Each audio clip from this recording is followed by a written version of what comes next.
धारणीत कोरोनाच्या संख्येत झपाट्याने वाढ होत असल्याचे चित्र बघायला मिळत आहे। एकूण 60 थ्रोट स्वॅबपैकी 33 पॉझिटिव्ह आले आहे।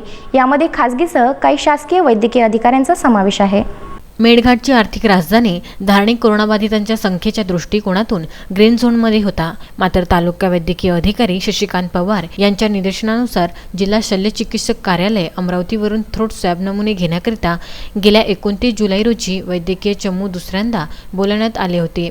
या चमूद्वारे आदिवासी मुलींचे वसतिगृह धारणी येथे स्थित कोरोना केअर सेंटरला एकूण 70 लोकांचे स्वॅब घेण्यात आले होते। त्यापैकी 33 लोकांचा रिपोर्ट पॉझिटिव्ह आला असून संपूर्ण मेळघाटात खळबळीचे वातावरणासह भयभीत परिस्थिती निर्माण झालेली दिसून येत आहे।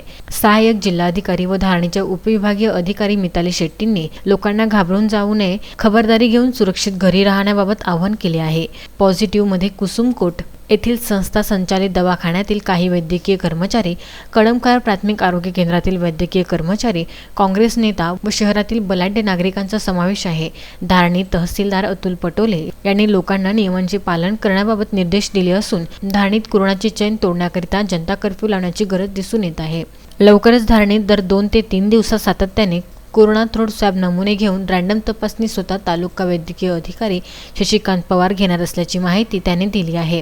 आता तात्काळ तपासणी व रिपोर्ट ही दुसऱ्याच दिवशी प्राप्त होणार असल्यामुळे आता धारणीत कोरोना संबंधित प्रशासन सज्ज झाल्याचे बोलले जात आहे। एकूण 70 थ्रोट स्वॅब पैकी 33 लोकांचा रिपोर्ट पॉझिटिव्ह आला आहे। नागरिक कोरोनाला समजून घेत नसल्यामुळे ही परिस्थिती निर्माण झाली आहे। पुढेही असेच चित्र राहिल्यास परिस्थिती गंभीर होण्याची शक्यता आहे। म्हणून लोकांना प्रशासनाला सहकार्य करण्याची आवश्यकता आहे।